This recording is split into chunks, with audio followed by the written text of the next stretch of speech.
Hi everyone, this is a re-record of forecasting, highlighting my forecasting and labor controls budgeting tool from my website, sanrestaurants.com. So I've kind of settled in. I'm a little bit better at filming some YouTube videos, and I'm not going to lie, actually. Giarmo, you're getting a call out here. I found your channel on my personal channel, and I've been binging a ton of videos there. And you gave me a phenomenal way to kind of script this out, which I'm super thankful for. It was really great, and it's been great watching your videos. So awesome. But we're going to get right into this, right?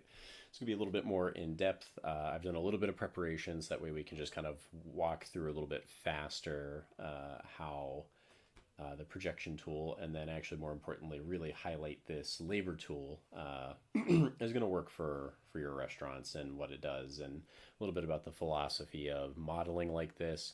If you saw my other talk about multivariable analysis and kind of the shortcomings of that, or how you even start building into doing multivariable analysis as a small to medium sized restaurant, a lot of complications there.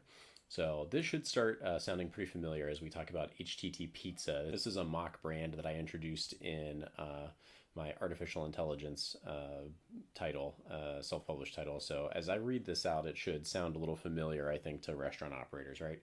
Simulate forecasting for the month of April for httPizza. Hypothetical Pizza is a dine-in and to-go pizza restaurant with bar service. It has 100 seats for easy math. Normally they project a 2-week schedule, but the GM is going on vacation. Right. So we'll actually be doing a forecast for the whole month and then comparing velocity closer to scheduling. HTT Pizza does not exist in the state with laws requiring much advance notice of full schedules, but requires 48 hours for changes. This is just a little kind of, I think, workers' rights call out. You know, one of the things about using these projection and financial tools that I tell people about is, right, if you are able to forecast accurately and for longer periods of time, and give your staff extended notice on scheduling and scheduling changes, it's a huge quality of life increase. Harvard Business Review has a whole thing about solving, air quote, solving turnover in the services industry. I'll put a link to that. I actually have a commentary article on that on my site, right? All schedules start on Monday. This is pretty typical. I think everybody does this. AM/PM contribution of revenue is 30/70. HTT Pizza has a successful brunch program with a creative menu, which flips Sunday to 70/30. Store average is about 30% takeout business on any normal day. Wages are supplied in the labor tool, loosely based on Chicago wage index. Not quite so loosely, it's pretty accurate. HTT Pizza does not currently do catering or private events, but we're working real hard on that. Staffing requirements. Company policy dictates that one bartender is always on the service floor. We have great kitchen staff. Cold line is always 1. Hotline never exceeds 3. Only consider 3 hotline above 7K sales. For every 500 sales in to go, have a host. 90% of the sales occur at night. Cap at 3 for budget and space. Schedule 1 server per $700 in dine-in sales. Cap a maximum of 4 servers on floor/shift due to volume constraints. Prep is scheduled Monday, Wednesday, Friday, Saturday, Sunday. They are our longest standing employee, and the cycle gives us sufficient prep and freshness. Labor should be kept under 25% on any given day. Managers are expected to fill gaps where needed to achieve this other than being in the kitchen full time. Labor should never be below 15%. We value customer experience and food quality even under high demand. Average weekly review supported multi-year aggregate is about $34,000. So we're dealing also with a healthy restaurant. And I'm going to call out right up front, if you are not so healthy or you're looking at this and saying, well, this doesn't apply to me, I don't do $34,000 a week. The whole point of these tools actually is to be thinking strategically, modeling strategically, and if you're playing from behind the 8 ball right now, how you can get ahead of that, by modeling this and using especially this labor tool actually to build out from your labor budget to fit your sales and see where and what you can do to save money and rebuild your customer base, rebuild your traffic pattern, whatever the case may be, right?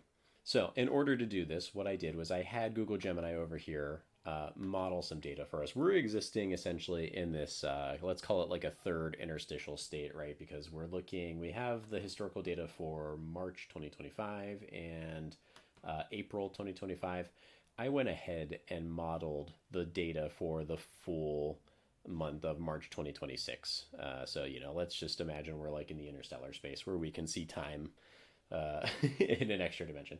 Uh, this is a little bit of cheating, but this data set here from March in 25 was actually very specifically modeled with a very realistic business pattern in mind that we will review later in talking about how the velocity calculator tool works and why it's useful.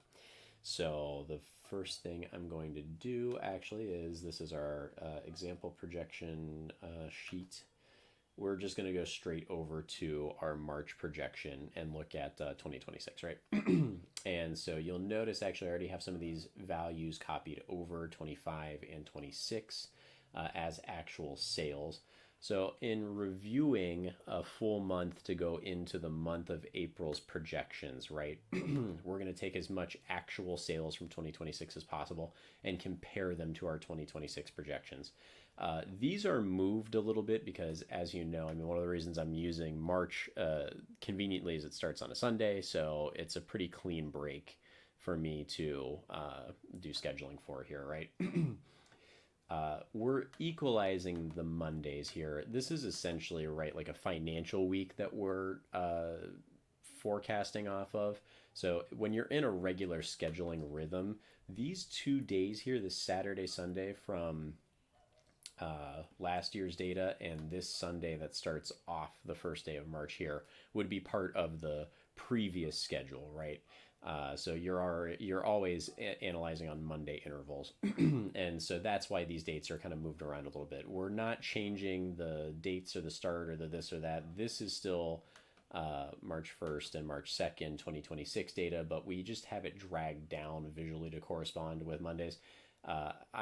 If you're used to projecting and processing data like this, having them in unequal columns doesn't really matter. It's just what you're used to, and I feel like this is the easiest way to guide it.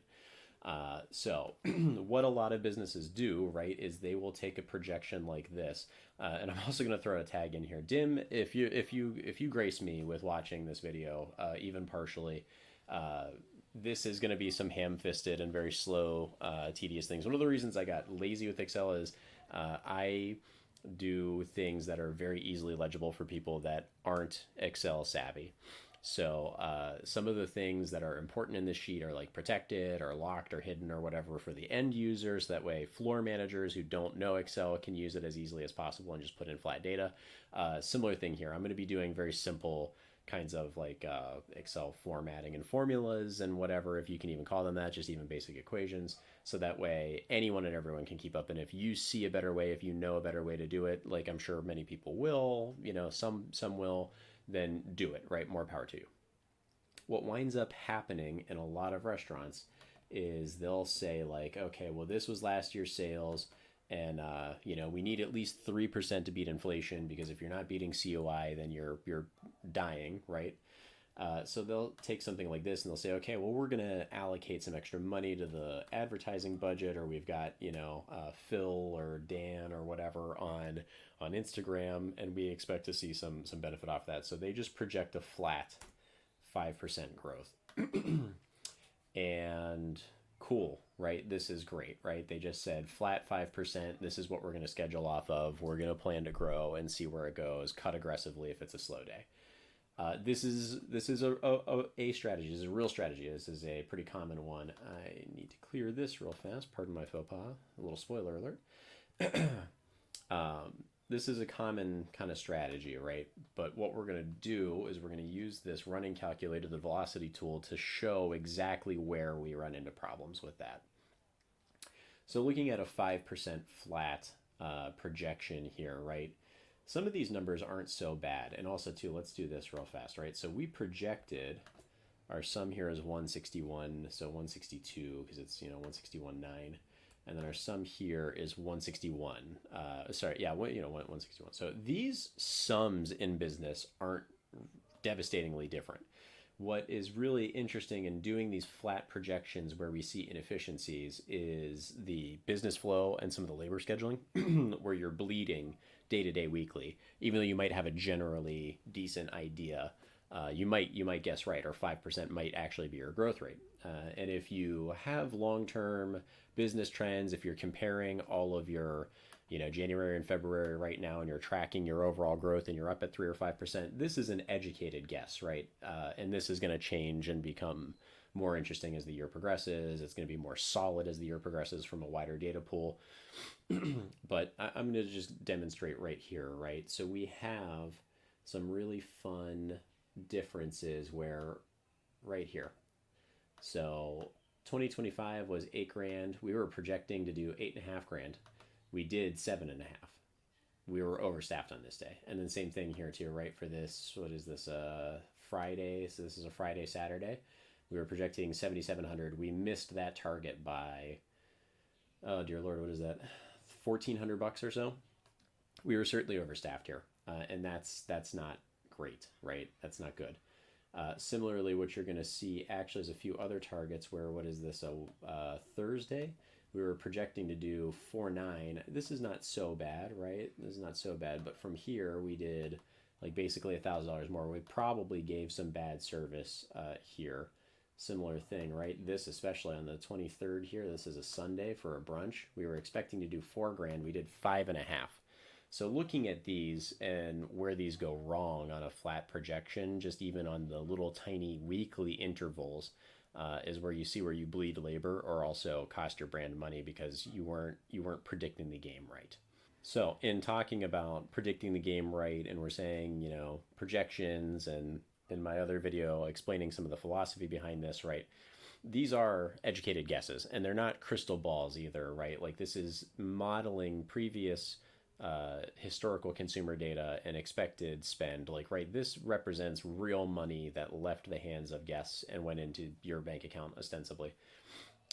We have general knowledge of, and we'll even show April here, right? So for a month that we're projecting into, we're going to highlight things like Good Friday, Easter Sunday, tax day. You might see a bump, you might see a decline.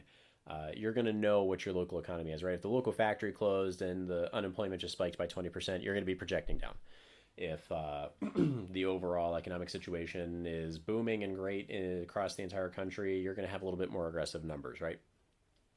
So macro and microeconomic information is vital in shaping these opinions and these projections. But your starting point is always your historical data.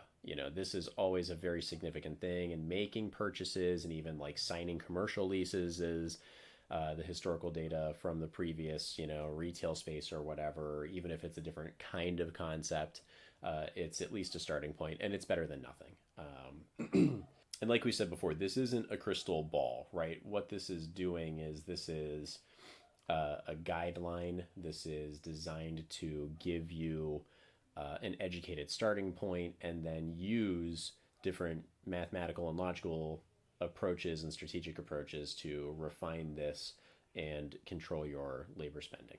So what I'd like to do, is show what our velocity tool looks like, right? And so this is going to start showing some of the discrepancies between this 2025 data and the natural pattern that this has versus a flat projection. So we're just going to copy. This is a 2-week interval. This is 1 Monday. This is 2 Mondays. So Monday to Sunday, 2 weeks. We're going to come over here to a running calculator or our velocity tool. We're going to copy paste that. We come back to March over here, take another 2 weeks. We're going to come back to our running calculator. So this is the 2026 real data. And these cells are designed to show you week 2 and previous week. So the previous week means this one that is always closer to the date that you're scheduling for, because these are the numbers that are different, that are this year's spend and how that's affecting. So this first week up over here, right? What did we see? Week 2 total growth loss. We were down actually, right? And we can just do this for a sum real fast. 38, 36. So we were down, right? This one, we'll just check the flat sum real quick. 33 and 36. Now, of course, right, what we're seeing here is there is some synergy here, coincidentally, right? 36, we said we average about 34,000 aggregate from long-term. httPizza has been around forever, man. But what this is starting to tell us is actually it's not that necessarily this 2026 is doing banger, right? This is kind of telling us like this week in 2026 actually underperformed. Dear Lord, that's annoying. This week in 2026 underperformed in comparison to 25.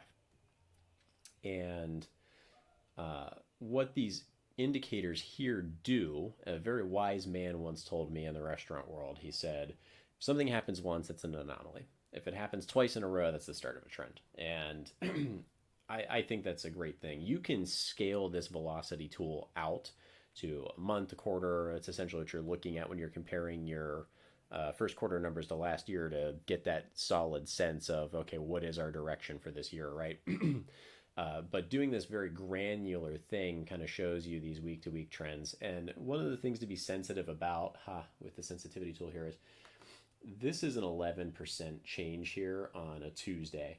As a flat dollar amount, this is, $300, right? I mean, what are you going to do with that? Ostensibly as a flat dollar amount, this is not huge because it happens to fall on a Tuesday, but this is still a significant percentage change. And when you see these percentage changes between Monday, Tuesday, Wednesday, Thursday, this is pretty significant. That builds to this whole week velocity indicator. And so these are the first 2 weeks of March as our whole thing here. It says 1 week, 2 week. We're gonna do a quick velocity check. Would help if I had my brain. We're gonna do a quick velocity check here on these kind of final 2 full weeks. Please stop doing that, Mason. Running calculator. Bam. And so what do we see here? A little spoiler alert, right? Like I said, what did we find? We found, bam, we see 2 back-to-back upward trends. This is looking pretty good, right? I mean, this is a little low if your flat trend, or if your flat's projecting 5% growth and you're seeing this, you're like, okay, well, it's a little bit low, but this is still a back-to-back growth trend, still looking like a strong month. This right here is concerning, right? This 26%, you're like, yo, that doesn't seem reasonable, right? Like, what's going on here? Let's actually take a look, because this is really going to give you another big hint as to how I kind of crafted this 2025 data. This is an underperforming week. This is 28,000, almost 29,000. And this here is just kind of like a pretty normal week, right? It's up $3,000, it's a little bit up from our 34, but we're still planning on growing to beat COI, right? So what we're seeing here is that something in 2025 was underperforming. Whatever, maybe there was a weird playoff game, or the intersection down the street from your restaurant was under construction, or I don't know what's in your calendars or your local climate is, but maybe it just poured rain, or maybe it was still snowing in March or something, right? God knows. This is why multivariable analysis and more complicated projections require more data, clean tracking, clean historical data from whoever you're inheriting that from. Maybe that's not the case, and why this kind of modeling is useful, right? For whatever reason, this week, week 3 in March, really, really underperformed. And then similar, right? Like we kind of returned back to the mean here, end of March. People were like, okay, I don't care if the weather's bad. Construction was done, maybe some lucky anomalous sales. We talked in the case actually about how we don't do any catering or contract parties. For this projection tool, you'll see that I have a column over here. This is for current year parties or catering that goes into this cell and gets added. If you have parties or catering or one-off sales from last year, obviously that needs to be tracked and subtracted. And if you don't have revenue centers ringing right, or you're not looking at that, and you're constantly missing your labor budgets, you're constantly missing sales goals, that's probably why. You'd be surprised how often that happens, that people don't keep notes on that, and then they just pull up and they're like, oh, we did $5,000 on a Tuesday for no reason. It's like, yeah, it was for a reason. So yeah, like I said, we see some data shaping up from this velocity calculator from last year, and just even by, you might feel the difference. You look at this, and then you look at your point of sale system, and it says, oh, compared to last week of the same year, you were up 30%. You're like, well, this is just still a normal week, right? These kinds of tools, this kind of thinking, journaling and analysis basically of your business helps you predict, monitor, and strategize around these trends and not get caught essentially, with your pants down, right? Because what happened in March, this third week, 1, 2, 3, what did we do? We oversold, or we outperformed projection on each of these pretty much, right? Yeah, across the board. This week was probably rough for the service staff, right? We were going over projection, maybe Monday or Tuesday, right? Like Monday was a good Monday, probably handled it. Tuesday was like normal, basically. Wednesday was like, okay, wow, that was actually kind of surprising. Thursday, kind of normal, but then look at this, like Friday, Saturday, Sunday, you're like, whoa, wow, we kind of screwed the pooch on this. We might not have caught it in time. There's mixed signaling, maybe no commitment from management to call in extra hands, right? And this happens, right? And then you get a handful of bad reviews, or you get some customers that came in for the first time who won't be coming back for another time. All because you were just projecting off of a down week from a trend that occurred for whatever reason without consulting your notes, or whatever. Because you're only projecting a flat projection, you're only working with a flat projection instead of something more, I would say, realistic, a little bit more useful. So to go from March, I think we've kind of done everything that we can do from here. We're going to now take a look at April. And so same thing, I've highlighted these Mondays here. It's a day off. A couple notes in these columns here: Labor Day incoming, tax day. If we look up our data over here, historical data for April in 25, 15th was a Tuesday. So tax day was here, which means this Friday comparisons across the board. Friday. So these Fridays actually after tax day look pretty nice, right? It kind of is 7-4 here, 6, and yeah, I know there's a function to do this. But kind of like just glancing around, right? This is not a bad Friday for middle of the month.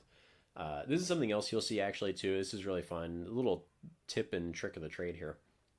When you're looking at your sales data like this, you'll see something, how we're talking about financial weeks here. You'll see the financial weeks and pay periods of your local market for the most part. It's not always synced, but if you have a bunch of, say if you're down the street from the Board of Trade building or something. Board of Trade's a little weird, right? Because a lot of those guys work off of commission in Chicago. But if you're down the street from, whatever, a major retail or big office or something like that, like a tech company, you'll see what that tech company's pay schedule looks like, because every 2 weeks or whatever, every Thirsty Thursday will do great every week from all the business guys coming in, because maybe they're getting weekly checks or maybe they're getting the bi-weekly checks. So this is always fun to see. And like you said, sometimes it's a little obscured, but you'll pick up, especially on regular customers, like directly to your area, what the pay cycles are like. It's kind of funny. So let's once again get back into this. We are going to CV this. Now, what we were just talking about is, instead of taking this and saying like, oh, okay, well, this was this. I mean, we saw 2.6 here. This was anomalous, right? This was kind of bonkers because of how bad that week was. But let's just recheck our velocity.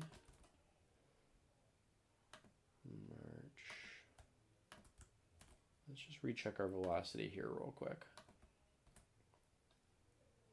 What do we see? We saw some aggressive growth. So knowing that we actually beat the pants off of week 3 because of how down it was, we saw a 10% factor here, and we still finished March with a positive growth, right? Might not be quite COI, but we still finished March. I would say that, you have 2 balancing factors. Easter Sunday, our brunch is probably not going to be great here, right? So I would say this is an exception. This is probably going to be this times, let's even call it 103, or you would forecast this as flat. We are not going to autofill. Thank you. These guys over here, right? I would probably say project conservatively on this one, right? I don't think that Easter is necessarily a great time for pizza places, right? It's just not really.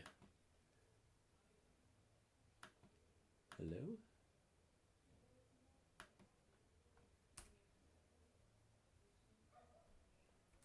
This is embarrassing. There we go. And then we'll just cascade this down. So we'll say we're going to make some game time adjustments on this, right? And just call this whatever this is going to be. And then coming into the new week, we'll say probably, please use your brain. Cool. Equals this times, well, let's default to our 105. It's a good growth. We're going to do that flat for this week. And then coming into this, let's say for the tax week, we saw the spike here in the historical data, right? These are some good Fridays for the rest of the month. We saw the positive growth factor. Let's actually model this a little bit more aggressively and say 1.07. And then we will actually adjust. And I know, yeah, there's certainly an easier way to do this. Cascade this down. So this is a little bit more dynamic. This is using some of the dates on your calendar. This is taking a look at your velocities. The nice thing about doing this is that even while the general manager is on vacation in our case here, right, you can have somebody taking these weeks from here and putting them into your velocity simulator and see what adjustments you need to make to this whole month. Typically I'm using this in chunks of 2 weeks. I mean, you might schedule for 1 week, you might project for 2, you might schedule for 2 weeks, whatever. This is essentially like an interval for your scheduling. And you can modify this or do a copy of this. That way you can actually run a whole month in 2 separate blocks from the financial tool. And so that's why we're kind of using this interval here. But as you come up on these dates after you've done these projections, you can take a look and you can say like, okay, well, hey, maybe we were right or wrong. And you probably also have historical data on how you do on Easter Sunday. This is a very blind one-off out of nowhere with simulated data. So we're making some very bland textbook assessments here, but I don't think it's anything that's going to be out of the wheelhouse for people running a pizza shop or a sandwich shop or whatever you want to use this financial tool in for your business. I don't think it's unreasonable for you to look at it and say, hey, I'm going to make a bet that Easter Sunday is going to be slow for us, right?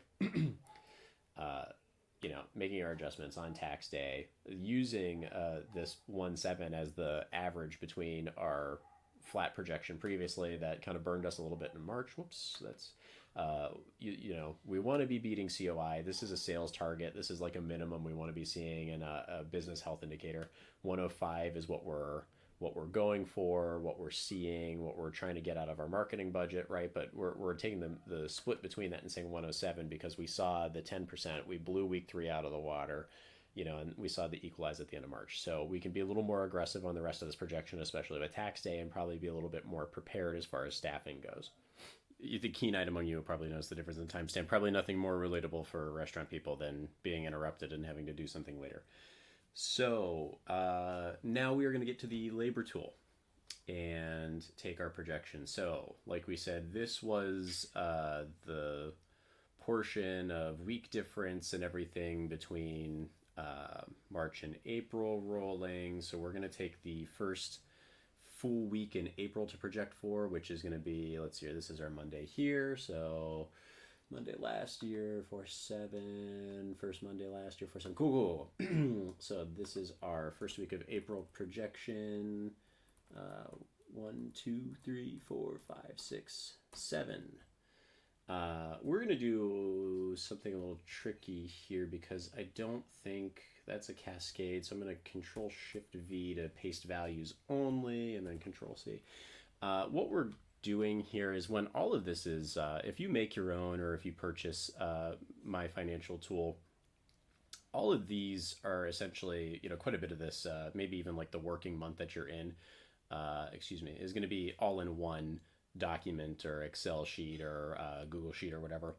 And it lets you do something really easy like this. So we're just going to actually paste this here, then Control C it locally, come up over here and paste special transposed to put our sales from our sheet into here without having to type everything out independently, whatever. I've seen a lot of offices where people type this in manually to review for errors and check against contract parties. That's all part of process design and whatever, but that's just a quick shortcut. Like I said, when all of this is in one sheet, you can just transpose paste real easily in the same document. Little tip. We are coming back over to our case data. So now that we have our labor tool, right, I have some of these floating variables over here and some other stuff that we're about to fill in, so that way we can get the show rolling on budgeting. And a note for budgeting, right? These are just the per hour minimum wages. These would essentially be averages for your business. And same thing, these are hours scheduled per shift on average. The point of forecasting like this and budgeting is to never actually predict it down to the dollar. It's not really particularly useful. This is a financial control, so you can estimate how much you're going to spend, and then finding out if you have overtime leaks or compare this against your point of sale hours reports at the end of the week, or if you're using a third party application like 7Shift or something like that. Whatever that is. And the really cool thing about this is, say you're the GM and you're doing the forecasting, you're the owner, and then you want to have your front of house manager do the scheduling. You forecast and then we call these labor pars. You set your forecast, you align all the numbers, and then you hand them this one sheet here, and it says like, hey, this is the number of people that can go on each shift. It's up to you now to follow these guidelines because it keeps us in budget. And then you put whoever on and play politics and do all that stuff on the front lines. But this is the financial architecture. Makes delegation of some of the scheduling really easy.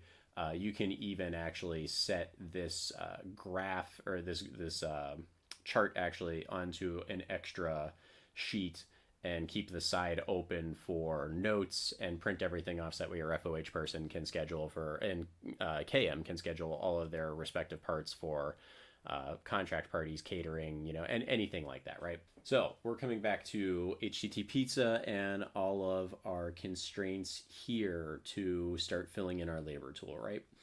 AM PM contribution is 30/70, and store average is 30% takeout, and then Sunday flips 70/30. So let's go over here. Our floating variable day contribution, which is essentially like, how much business we get during the lunch rush, is 30 and 70. These both always equal 1. I have these as decimals. You can put them as percentages, whatever you want.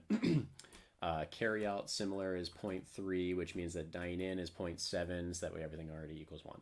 And you can see all of this is populated here for us now. We've got our forecasted sales, our dine in and carry out components, and then our AM PM sales on the floor, right? This is great. This is awesome.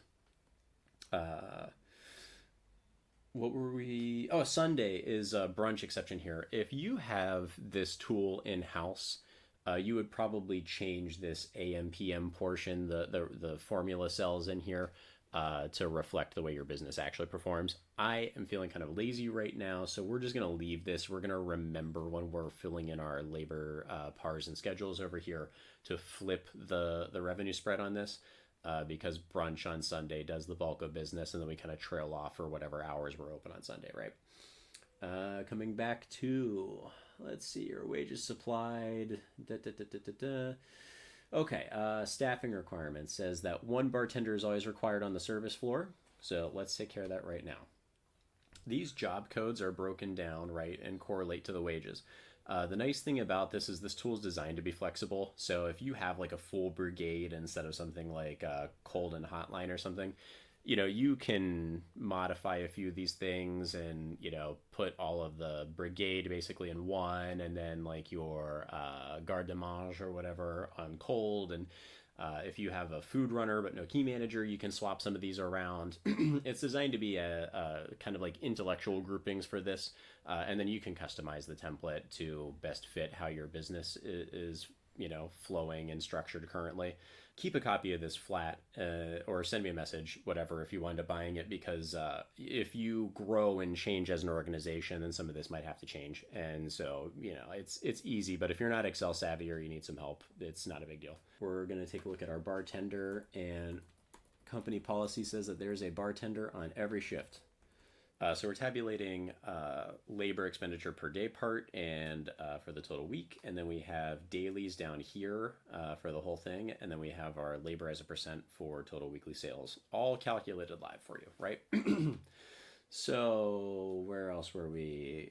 Kitchen staff we'll come back to later. Hosting, yeah. Cool. We'll get to these in a minute. Prep must be scheduled. MWFSASU.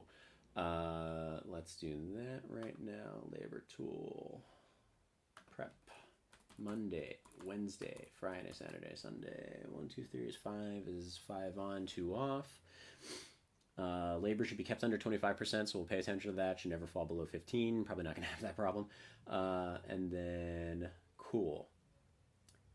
Now we can start tackling. Let's fill in a few other things here just real quick, right? So let's say we know, actually we do have this on the kitchen spread, is there's always one cold guy, it says over here, right? Cold line is always one because, he's a boss. Cold line in the pizza place, these are always one here. Dishwasher, we always have one at night, small, medium business, people help out in the morning. We have our maintenance guy that comes in on Monday, Wednesday, Friday, Saturday, who helps us out with dish in the morning. Tuesdays are slow day. Great. This should all sound familiar or seem reasonable to you. I would assume, I don't know. Tell me if it's not. What were we going to do here? Key manager we're going to leave alone for the most part. Since we have a general manager on vacation, maybe we'll double back to tinkering with this a little bit. We only have bussers on Friday, Saturday night, and Sunday morning because, there's our brunch numbers and there's this, so that makes sense. Now we can, I think, start getting into the nitty gritty where we're breaking down our numbers here. So let's finish off the kitchen here.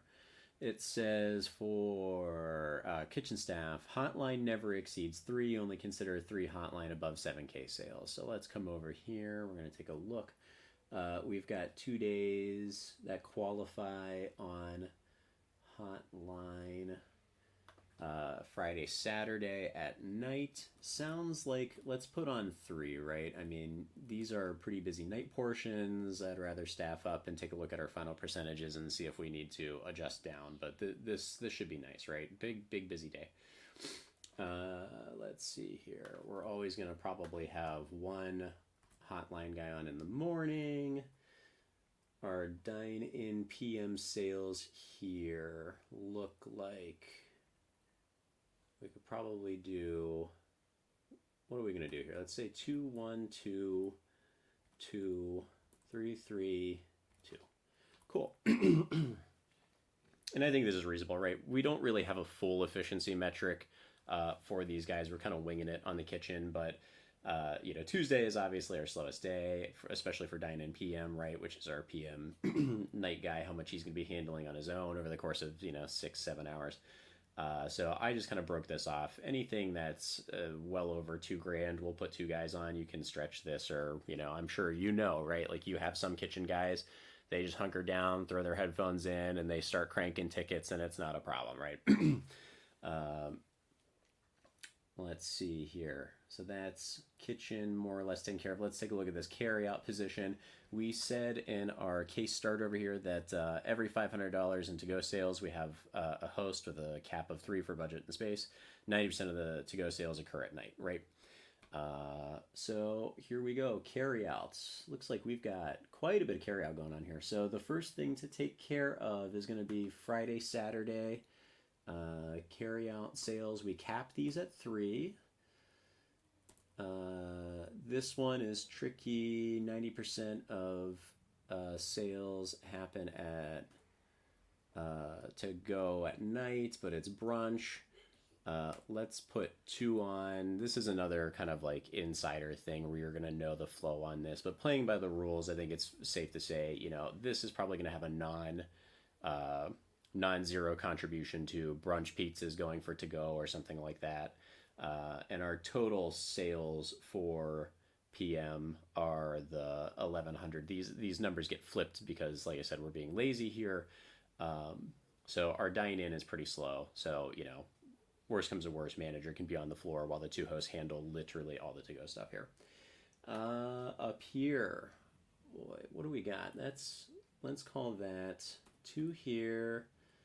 Let's call that 2 on Monday. Expect the manager to fill, just that way we can watch our labor numbers, and we'll keep an eye on everything down below. There should be 3 on Wednesday, 3 on Thursday. That's a lot of hosting staff. So as you can see, we're hitting 21% labor. We are over our pars down here, which is great. We can just scroll down and see our daily labor contributions. So let's actually drop this down to 1, drop this down to 1, drop this down to 2, drop this down to 2. Save some money throughout the week on hosting, have our manager step in, right? And then we're going to come up. The last thing we're looking for is service staff, right? So for dine-in AM, for every $700 in sales, we always have 1 server on. And then we're considering the bartender. Maybe the bartenders during the morning take tables, but not at night or something. Who knows what what that structure looks like. So fill in some of this quickly. Let's say 1, 1, 1. 2, 2, and then this is the inverse one. So we have $2,600 in sales for brunch with a cap of 4 servers on the floor. So that's 2,800. We'll call this even at 3 for the morning, and then we'll put on a 1 at night here, and then we're looking for probably 3 servers on here, 2 servers on there, 3 servers on here, 3 servers on here.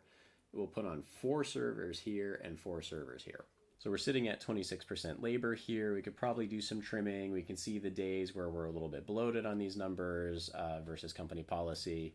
And, once again, too, right? Like, this is a pretty healthy business. And April is modeled to be growing to follow our trend. 41 in business. Yeah, it's not bad. So like we said, this is a growing business. This is a healthy business. We can make some modifications, maybe to take some cuts here. We have to remember too, right? Something else to think of is we have our maintenance guy coming in on a couple of these days, wherein that's going to keep labor a little bit higher. This is all very granular individual policy stuff. There's always something to keep in mind though on these tools.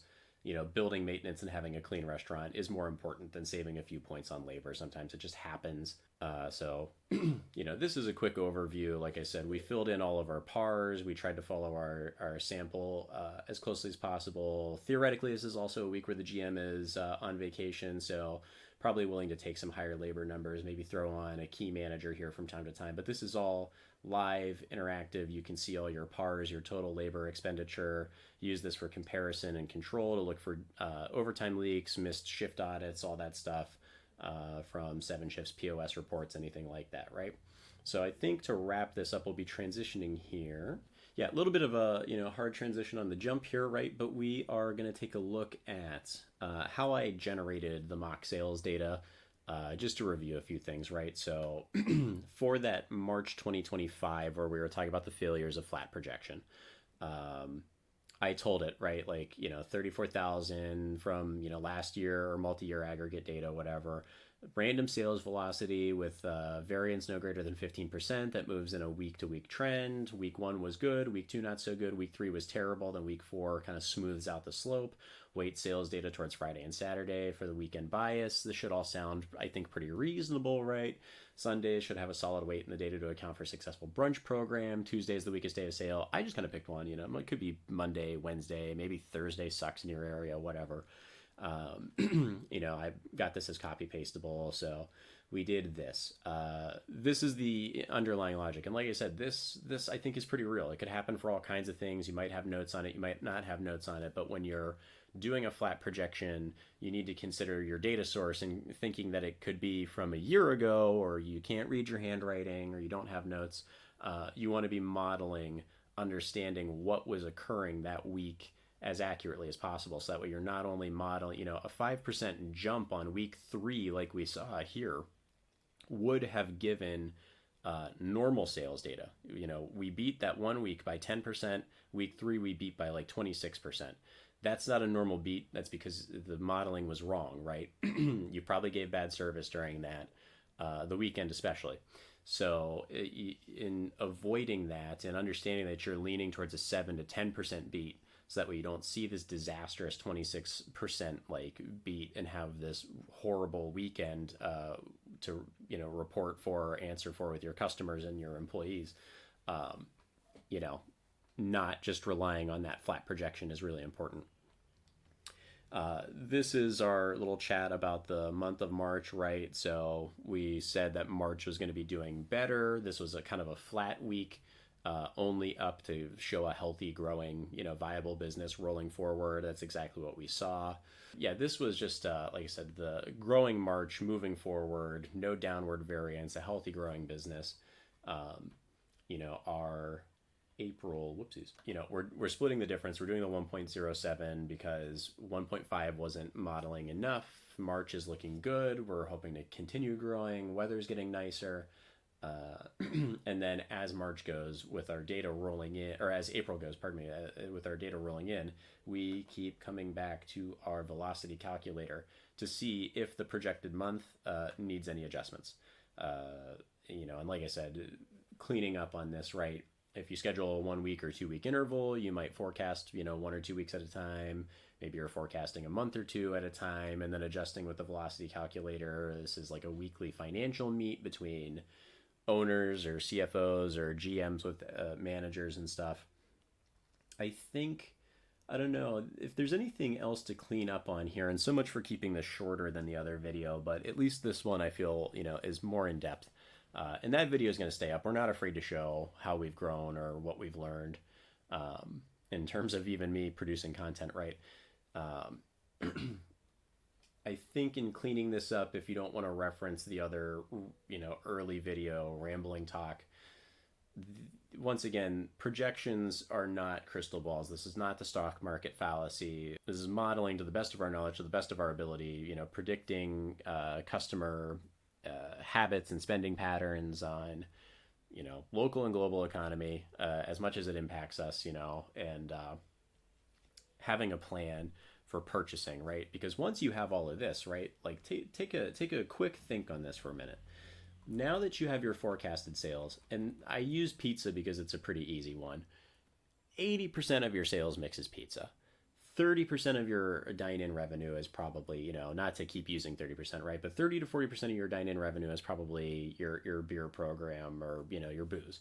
So you now have purchasing guidelines for everything. And then you pull your product mixes and the product mix cascade of what you sell over a month.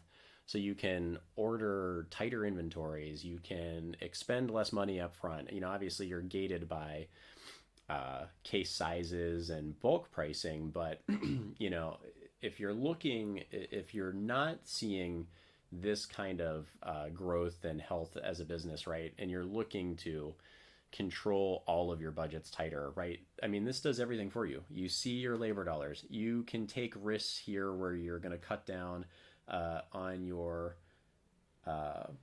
servers or something and run a little bit leaner, so that way you can save some money and reposition yourself, put in the extra elbow grease, but these breakdowns on sales give you everything you need to plan your purchasing and modify your purchasing based on the sensitivity tool. I'm going to plug myself here again. Thank you everybody for stopping by and taking a look at this. I hope this is helpful. This is a good demonstration. This is the linked video now for the forecasting and labor controls tool on my website. I'm plugging myself again. Never taking any sponsors. As soon as I qualify for YouTube Partners Program, demonetizing. There's not going to be any ads on these videos. This is old school, right? Like, I'm just here to talk and interact with the community and put out some thought. And yeah, anything I'm selling is my stuff for things that I work on and with. So cool. Thank you guys. Have a good one.